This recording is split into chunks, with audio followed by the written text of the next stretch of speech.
Ika-4 na taon noong 1800s sa isang bayan sa norte ng Luzon, sa liblib na lugar na tinatawag na San Isidro. Isang pangalan ang bumabalik-balik sa mga kwento ng matatanda. Isang tao, isang nilalang, isang sumpa. Ang pangalan niya ay Maximus de los Santos. Hindi siya hari, hindi rin siya santo. Ngunit sa dilim ng gabi, siya ang laging nakikitang nakatindig, tangan ang sandata. Tangan ang mga sandata, taon ng karanasan sa pagkikipaglaban, laban sa mga halimaw.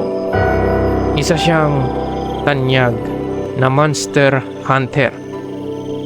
Isang gabi, tahimik ang bayan. Wala kang maririnig kung di hampas ng hangin at huni ng kuliglig sa mga eskinita. Pero sa bawat kanto, sa bawat tahanan, nakasindi ang mga kandila at lampara. Ang mga nanay, niyayakap ng mahigpit ang kanilang mga anak. Ang mga ama, tahimik na nagdarasal habang hawak ang kanilang mga itak. Kasi nga, may nawawala na namang tao, hindi matukoy kung ano ang nangyari. Ilang gabi nang paulit-ulit na ganito. Una, baka lang daw o mga hayop. Pangalawa, isang sanggol na iniwan sa duyan. Ngayon, 3 magkakapatid ang bigla na lang naglaho. At kung papakinggan mong mabuti, sa malayo, sa masukal na kagubatan, may maririnig kang impit na tawa. Hindi galing sa tao. Mga nilalang ng dilim, bulong ng mga matatanda, mga aswang. Sa gitna ng takot, may isang dumating. Mataas ang tindig, naka-hunter outfit, at nakalumang itim na balabal. May mga armas siyang nakasabit sa katawan. Tabak na makintab, pana, mga punyal na galing paraw sa kanyang mga ninuno. At sa kanyang baywang, isang maliit na botelya ng langis na kumikislap. Siya, si Maximus de los Santos. Hindi siya ordinaryong tao. Lumaki siya sa gabay ng tanyag niyang pamilya na puro mga monster hunter. Itinuturing na tagapagtanggol, pero sabay rin ay ang salitang salot. Kasi nga hindi tumatanda si Maximus gaya ng normal na tao. May nagsasabing nakikita na raw nila dati pa si Maximus nung sila'y mga binatilyo pa. At hanggang ngayon, sa edad nilang 60, ganoon pa rin ang itsura niya. Malakas, hindi kumukupas. Baka tatay niya lang yung nakita niyo noon. Baka magkamukha lang sila. May nagbibiro minsan. Pero sa totoo lang, kahit wala silang ebidensya o katunayan, alam nilang may kakaiba. May lihim na hindi sinasabi si Maximus. Ipasok natin sa istorya si Don Lorenzo, ang kapitan ng bayan. Ayaw paniwalaan ang lahat ng ito. Sa kanya, kalokohan lang daw ang mga kwento ng halimaw. Pero ang mga tao, nakikita ang mga patay na mga hayop, gutay-gutay ang katawan. Naririnig nila ang iyak sa gabi at nararamdaman nila ang malamig na hangin bigla na lang dumadaan. Don Lorenzo, kailangan po natin kumilos, uwi ka ng isang magsasaka. Ngunit ngumisi lang ang Don.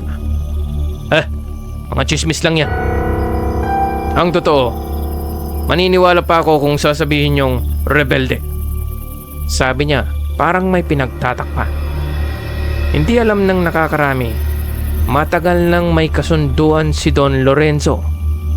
May mga gabi siyang nagbibigay ng dugo at laman sa dilim, kapalit ng kayamanan at proteksyon. At isang gabi, saktong naglalakad at nag-iimbestiga si Maximus sa kagubatan. Bitbit ang kanyang espada at pistola. Tahimik. Naririnig niya ang langit-ngit ng mga sanga. Naramdaman niya ang mga matang nakamasid. Biglang bubagsak mula sa itaas ang isang nilalang na may pakpak, may matalas na kuko at mata na kulay pula. Aswang. Sumigaw ang halimaw. Sumugot. Ngunit mabilis si Maximus. Isang ikot ng katawan, isang igkas ng espada. Tumilapon ang dugo sa lupa. Kakalubog lang ng araw, nagugutom ka na. Kaya palang taba-taba mo. Malamig niyang bulong na nakangisi. Ngunit hindi lang isa. Sa likod niya, mula sa mga puno, may 3 pa. Sa gilid, may 2. Palibot, lumulundag, humuhuni ng kakaibang iyak. At doon nagsimula ang brutal na labanan. Hinugot ni Maximus ang pistola niya, isang hybrid revolver na may 2 barrel. 1, 2, 3. Sunod-sunod na tinamaan ang mga nilalang. Bumagsak ngunit hindi agad namatay. Lumapit ang isa, kumakalmot. Hinayaan niyang tumama sa kanyang balikat. Sa kanya isinaksak ang punyal sa ilalim ng panga nito. Ang isa naman lumipad mula sa likod. Pero naunahan siya ni Maximus. Isang sipa diretso sa puno at sabay tinaga ang ulo. Dumugo ang lupa. Kumalat ang amoy ng bulok na laman. At mula sa malayo, may mga nakasilip na tao. Takot. Nanggigilalas. Dahil habang lumalaban si Maximus, may kumikislap sa kanyang mga mata. Gintong liwanag. Saglit pero malinaw na nakita ng mga tao. Hindi tao yan, bulong ng isa. Bata pa ako, nakita ko na siya. Ngayon matanda na ako. Ganoon pa rin siya. Baka tatay niya yun. Kamukha lang. Hindi, sigurado ako. Yung mga mata niya, nakita ko na yan noon. Tahimik sila. Walang kumikibo. Kasi alam nilang hindi simpleng tao ang nasa harap nila. Ngunit sa gitna ng kanilang pagkamangha, natigil ang laban. Isang aswang ang naiwang nakaluhod, duguan, halos wala ng hininga. Lumapit si Maximus. Hinawakan niya ang buhok. Marahas na iniangat ang mukha ng halimaw. At doon, nagsalita ito. Paos, pabulong, ngunit puno ng galit. Hipokrito! Kahit anong gawin mo, halimaw ka rin, tulad namin. Huminga ng malalim, saka tumawa ng mahina. Alam namin ang sikreto mo, gabunan. Nanlamig si Maximus. Parang may dumaloy na kuryente sa kanyang katawan. At bago pa man niya mapigilan ang sarili, bigla niyang pinunit ang katawan ng halimaw. Hinila ang ulo, pinilas ang laman, hanggang sa wala nang matira kundi dugo ang mga piraso. Hindi iyon normal na galit. Hindi iyon disiplina ng isang mangangaso. Iyon ay instingto ng isang halimaw. At sa kanyang braso, may sumiklab na marka. Isang paso na parang binuhos na baga sa kanyang balat. Sumusunog. At sa paligid, ang mga tao, tahimik na nakatingin. Hindi sila makapaniwala. Hindi sila makalapit. Tumigil si Maximus. Huminga ng malalim. Saka tumingin sa lupa. Alam niyang nakita ng lahat. Alam niyang hindi na ito maitatago.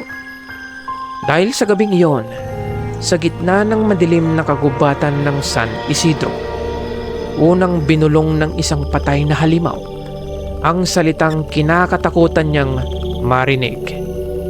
Gabunan. At sa dilim, may isang presensyang nakatingin. Hindi tao. Hindi basta halimaw. Isang nilalang ng anino. Nakangisi. Nanginginig pa ang kamay ni Maximus nang bumalik siya sa bayan. Ang balat sa kanyang braso, pulang-pula, parang may nakaukit na apoy sa loob. Ayaw niya itong ipakita. Kaya tinakpan niya ng tela. Ngunit sa bawat hakbang, naririnig niya ang huling salita ng aswang. Gabunan. Sa simbahan siya dumiretso. Doon siya sinalubong ni Father Ezekiel, ang paring isa sa matagal ng kasangga ng kanyang pamilya. Maximus! Marahan ang tinig ng pari. Tahimik lang si Maximus at marahang isinandal ang espada sa tabi ng altar. Sa ilalim ng liwanag ng kandila, makikita ang pawis at dugo na bumabalot pa rin sa kanyang mga kamay. Padre, ito ang kauna-unahang beses na nakaramdam ako ng takot. Hindi sa isang nilalang, kundi sa isang salita. Gabunan, bulong niya. Kanina, nung napatay ko yung aswang, sa mga huling sandali, para bang may ibang kumilos para sa akin. Para bang yung utak ko naging isang hayop. Walang kahit na sinong nakakaalam ng sikreto ko, kung di ang pamilya ko lang. Hindi agad nakasagot si Padre Ezekiel. Tumango lang sa pagkalito. Sinabihan niya lang si Maximus na lumuhod at magdasal at magpahinga sa kwarto sa sulok ng simbahan. Sa gabing iyon, hindi agad nakatulog si Father Ezekiel. Habang nag-iisa, binuksan niya ang lumang baul ng simbahan. Doon nakatago ang mga lumang kasulatan na ipinasa ng mga naunang pari sa kanya. At doon niya muling nabasa ang pangalan o ang word na gabunan. Dale-dale, tumakbo si Padre Ezekiel sa silid ni Maximus. Kumatok siya at walang sumagot. Tapos biglang bumigat ang hangin. Ang mga ilaw ng kandila nagtilian bago mamatay. Sa bintana ng kumbento, may aninong dumaan. Hindi tao, hindi rin simpleng halimaw. Isang paalala na nagsisimula na ang sumpa. Bumalik siya sa kanyang silid at pinatuloy ang pagbabasa. At sa mga gabing sumunod, unti-unti nang lumalaganap ang kasamaan. Mga tao sa bayan, kagabilang malusog pa, ngayong umagay maputla. Tila ba nilagyan ng latay sa leeg. Ang mga katawan ng mga hayop, iniiwan sa kalsada na parang handog. At higit sa lahat, may mga taong parang nawawala sa sarili. Ang mga kagat ng halimaw, nag-iiwan ng itim na marka sa kanilang balat. Sa una ay parang ordinaryong sugat. Pero habang tumatagal, unti-unti silang nagiging alipin ng dilim. Ang mga mata nila ay nagiging mapula at mga salita ay nagiging ungol. Hindi lang basta aswang ang kalaban ngayon. May mas malalim na puwersang nagbabalik. Si Don Lorenzo, imbes na kumilos, lalong nagbulag-bulagan. Sa likod ng kanyang bahay na bato, sa silong ng kanyang hasyenda, May nagaganap na mga pulong. Mga nilalang na hindi dapat nakaupo sa mesa ng tao. At si Don Lorenzo mismo ang nag-aalay ng mga tao at dugo para sa kanila. Magbibigay ako ng 2 pupang katawan kapalit ng pilak. Uwi ka niya sa dilim. At tulad ng dati, kayo nang bahala sa mga taong gustong tumakbo laban sa akin. At mula sa likod ng anino, may tumawa, malalim, malamig, at hindi pa man natatanghal ang buong anyo. Ramdam na ang lakas na nakakubli. Ang mismong pinuno ng mga halimaw, ang tinatawag ng matatanda bilang Panginoon ng mga aswang. Ngunit sa wikang sinauna, siya, si Sangre, dumaklaw. Habang lalo pang lumalala ang takot sa bayan, si Maximus naman ay dinalaw ng mga alaala. Sa panaginip, muling bumalik ang kanyang kabataan. Nakikita niya ang mukha ng kanyang ama, si Dato Isagani, isang mandirigmang itinalaga ng kanilang lahi upang sugpuin ang mga halimaw. Malakas, ngunit puno ng disiplina.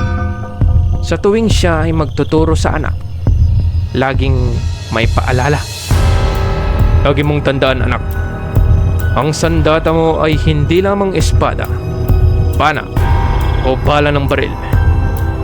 Ang pinakamatindi mong sandata ay ang mga kaalamang ipapasa ko sa iyo.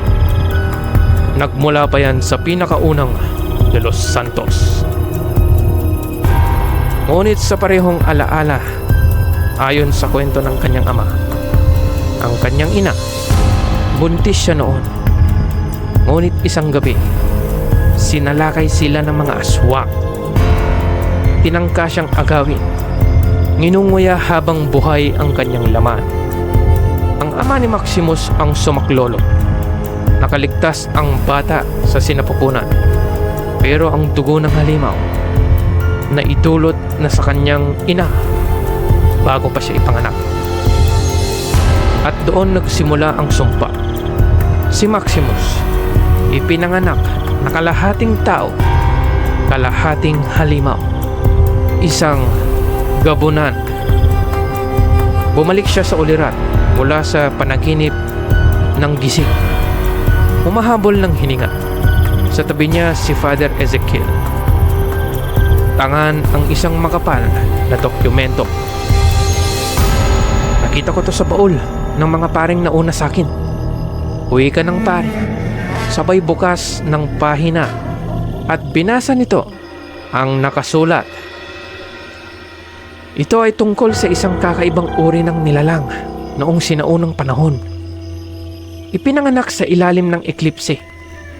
Itsura ay kombinasyon ng lobo at tao. Tinatawag nilang gabunan ang halimaw na to. Ang nilalang sa anino ng buwan. Hindi sumusunod sa kahit na sino.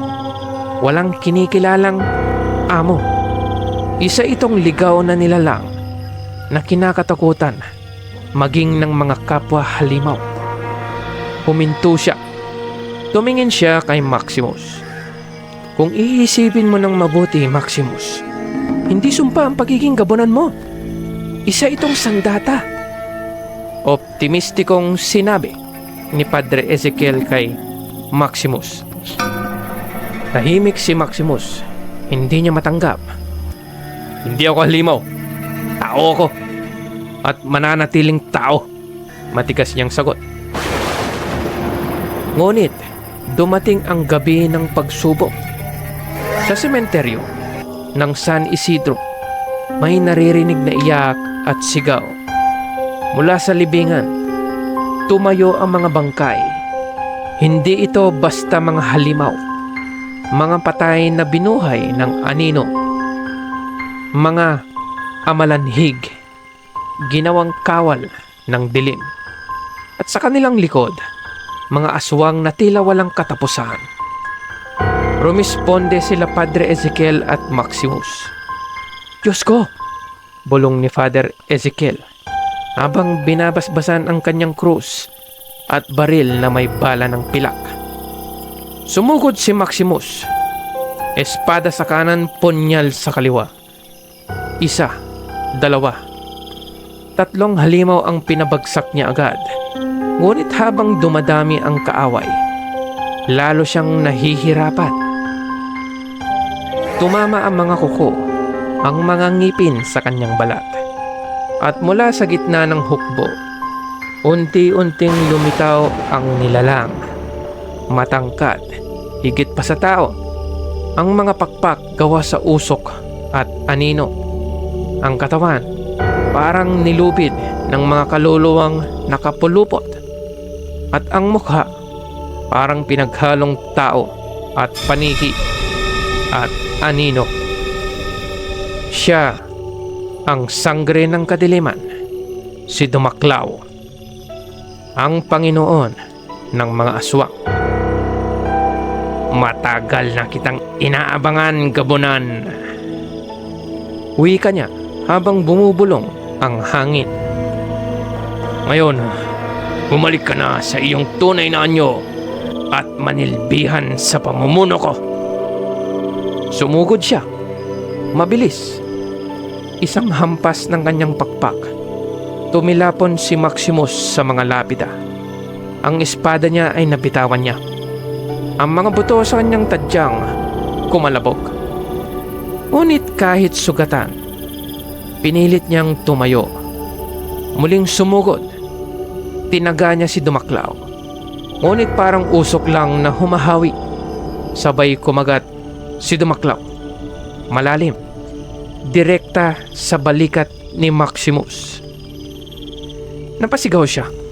Hindi lang dahil sa sakit, kundi dahil sa kakaibang init na dumadaloy sa kanyang dugo. At sa tenga niya, bumulong si Dumaklaw. Huwag mong itago. Hindi ka tao. Halimaw ka. At ikaw ay akin. Bumagsak si Maximus sa lupa. Ang dugo niya pumikislap sa ilalim ng buwan. Puting liwanag, gintong sinag. Para bang may nilalang na pilit gumigising sa kanyang laman. Ang mga mata niya unti-unting nagbabago. At sa bawat tibok ng kanyang puso, parang may umuungon sa kailaliman ng kanyang kaluluwa. Isang hayop, isang halimaw, ang gabunan. At sa gabing yun, nagsimulang magising ang sumpa. Sa gitna ng guho ng San Isidro, nakahandusay si Maximus. Ang lupa ay basa ng dugo at ang buwan ay tila nanonood mula sa itaas. Malamig at walang pakialam. Ngunit sa halip na mamatay, ang mga sugat niya ay nagsimulang magsara ng kusa. Parang tinatahi ng isang puwersang hindi niya maipaliwanag. Ang mga tao ng baryo nagtipon sa malayo at nagsisigawan. Diyos ko! Hindi siya tao. Isa rin siyang halimaw. Nagsimula silang umatras. Takot na baka ang dating tagapagtanggol nila ay magiging kasunod nilang kalaban. Lumapit si Father Ezekiel. Nanginginig ngunit matatag. Hawak niya ang krusipihong pilak na kumikislap sa liwanag ng buwan. Maximus, ani niya. Hindi na ito ang oras para tumanggi. Ang sumpa mo, ito ang sandata na kailangan natin ngayon. Kung hindi mo tatanggapin, lahat tayo mawawala. Sa di kalayuan, yumanig ang lupa. Mula sa libingan at mga anino ng kagubatan, nagsimula ng gumalaw ang hukbo ng kadiliman para sugurin ang mga tao sa bayan. Ang mga aswang na nagliliyab ang mata, mga nilalang na nilamon ng anino, at sa kanilang unahan, ang Panginoon ng mga aswang, si Dumaklaw, ang hari ng dilim. Ang kanyang katawan ay yari sa umuusok na anino, pakpak na parang nabubulok na paniki. at mga pangil na mas matalim pa sa bakal. Ang San Isidro, bulong ng halimaw, ay magiging pugad ng gabi. At ikaw, Maximus, ay magiging sa akin. Nakangising nakatingin kay Maximus na nakahandusay pa. Ang buong bayan ay nilukob ng walang hanggang gabi. Ang mga ilaw ng lampara ay namatay isa-isa. At tanging liwanag ng buwan ang nagbigay ng anino sa bawat sulok. Habang nag-uumpisa na ang pag-atake ng mga aswang at amalanhig sa mga tao, parang nagpepiesta. Napalingon si Dumaklaw sa narinig niya. Parang isang tambol na tumutunog na may ritmo. Nanggagaling ang tunog sa dibdib ni Maximus. Parang may halimaw na gustong kumawala. Biglang dumilat si Maximus. Nanlaki ang mga mata ni Dumaklaw. Huminga ng malalim si Maximus. Ramdam niya ang tibok ng kanyang puso. Ngunit kakaiba. Parang may halimaw na kumakatok mula sa loob. Tumindig siya ng dahan-dahan. Tinapon ang dugoang espada. At sa unang pagkakataon, hindi na siya lumaban sa tawag ng kanyang dugo. Pinagbigyan niya itong kumawala. Nag-ugat ang pagbabago mula sa kanyang mga ugat. Puti ang balahibong lumabas sa kanyang balat. Lumaki ang kanyang katawan na parang winasak ang kanyang sariling kalansay. Ang kanyang mga mata ay nagliyab ng gintong liwanag. Ang kanyang kuko ay humaba na parang mga talim. At ang kanyang pangil ay kumislap na parang pilak. Sa harap ng lahat, isinilang ang nilalang na kinakatakutan ng mga alamat. Ang gabunan. Nagtilian ang mga tao. Ang ilan ay nagdasal. Ang ilan ay lumuhod. At ang ilan, sa hindi may paliwanag na pakiramdam, parang nabuhayan sila ng pag-asa. Ang mga aswang ay napatras. Kita sa mga mata ang takot. Parang bagyo ng puting apoy si Maximus sa gitna ng dilim. Hinablot niya ang isang aswang. Pinilas sa gitna na parang basahan. Sa isa pa'y tinaga gamit ang sariling kuko. Ang ulo'y lumipad na parang manika. Ang mga nilalang ng gabi na dati ay kinakatakutan ng tao, ngayon ay sila ang nanginginig sa isang halimaw. Sinugod nila si Maximus sabay-sabay. Samantala, si Father Ezekiel ay nakikipaglaban rin gamit ang kanyang latigo at pistola na may sagradong bala. Pinapaulanan niya ng basbas ang mga nilalang. Sinisiguro niya na walang makakalapit sa mga taong nagtatago sa simbahan. Ngunit sa gitna ng patayan, sumalakay si Dumaklaw. Ang kanyang tinig ay parang kulog. "Anong ginagawa mo, gabunan?" Nagtagpo ang dalawang halimaw. Ang laban ay parang banggaan ng kulog at kidlat. Ang mga anino ni Dumaklaw ay pumapalupot kay Maximus. Sinusubukang lunurin siya ng dilim. Ngunit, pinilas yun ng gabunan. At sa isang iglap ay nagkaharap sila. Pangil laban sa pangil. Kuko laban sa kuko. Pero unti-unting nilalamangan si Dumaklaw sa labanan nila.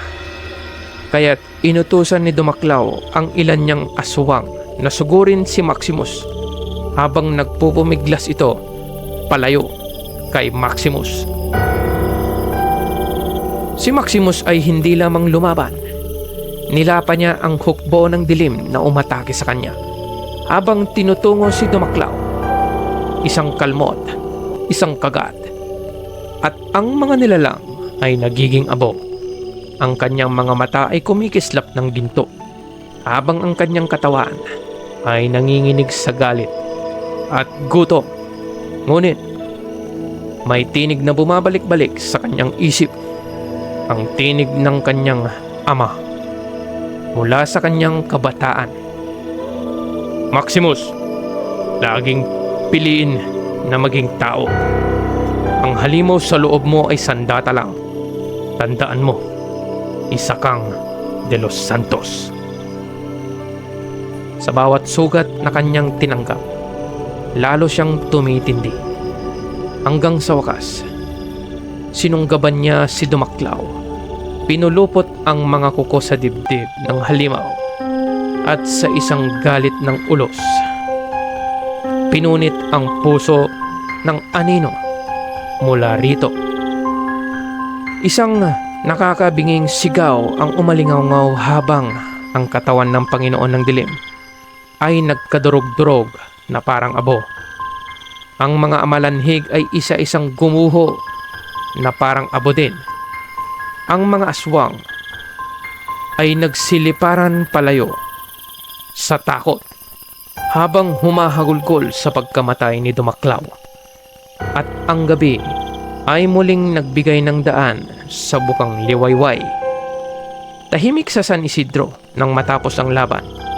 Ngunit sa halip na sigawan ng papuri, ang mga tao lumingon kay Maximus na may takot sa mga mata. Ang kanilang tagapagtanggol ay isa ng halimaw na mas kahindik-hindik kaysa sa mga nilipol niya. Isa siyang halimaw! Bulong ng ilan. Pero hindi tao ang kanyang pinapatay, sagot ng isang matanda. Kung gayon, ano siya? Pumagit na ang tinig ni Padre Ezekiel. Siya, si Maximus de los Santos, ang manunugis ng mga aswang. Tinignan sila ni Maximus, ngunit wala siyang sinabi. Ang kanyang mga mata ay muling bumalik sa pagiging tao. Ngunit alam niyang hindi na siya kailanman magiging ganap na kabilang sa kanila. Lumapit si Father Ezekiel. Ngunit bago pa siya makapagsalita, tinalikuran na siya ni Maximus na bumalik sa anyong tao. Isinuot niya ang kanyang hunter's outfit na iniabot ni Padre Ezekiel at lumang salakot ng kanyang ama at nagbalabal ng itim na kapa. Kinuha niya ang kanyang mga sandata, baril, espada, bala at mga anting-anting at nagsimulang naglakad palayo sa bayan patungo sa kabundukan. Habang lumalayo, ang mga tao ay nagsimulang magbulungan. Isa siyang halimaw, pero halimaw na lumalaban sa mga halimaw. Gapunan ang bantay ng gabi. At sa kanyang isipan, ang huling mga salita, hindi ako tao at hindi rin halimaw. Ako ang anino ng gabi, isang mga ngaso ng mga halimaw. Isa akong gabunan. At dito na nagtatapos ang kwento. Napaka-intense ng laban na yon, di ba? Ang kwento ni Maximus de los Santos. Ang gabunan ay nagpapakita ng takot, sakripisyo, at kung paano minsan ang tunay na halimaw ay hindi nakabase sa itsura, kundi yung mga pinipili nating gawin. Kung nagustuhan nyo itong kwento ko ngayon, huwag kalimutang mag-subscribe dito sa Dilaw na Kandila. Kung gusto nyong basahin ang mga kwento ko, i-follow nyo yung page naming Dilaw na Kandila, Pinoy Horror Comics. Dito, nagbabahagi kami ng kakaiba at nakakakilabot na horror at mystery stories 3 beses kada linggo. Kung fan ka ng mga kwento ng monster versus monster, good versus evil, at mga nilalang mula sa ating sariling kultura tulad ng mga albularyo, antingero, babaylan, manggagaway, monster hunter, at marami pang iba, dito mo lang mababasa at maririnig ang ganitong mga klaseng kwento dahil sarili naming sulat ang mga to. Kaya i-like, i-share, at mag-comment. Sama-sama nating palakasin ang horror community ng Dilaw na Kandila. Maraming salamat At hanggang sa susunod na gabi ng kababalaghan, ito ang Dilaw na Kandila at ako, si Sir Sig.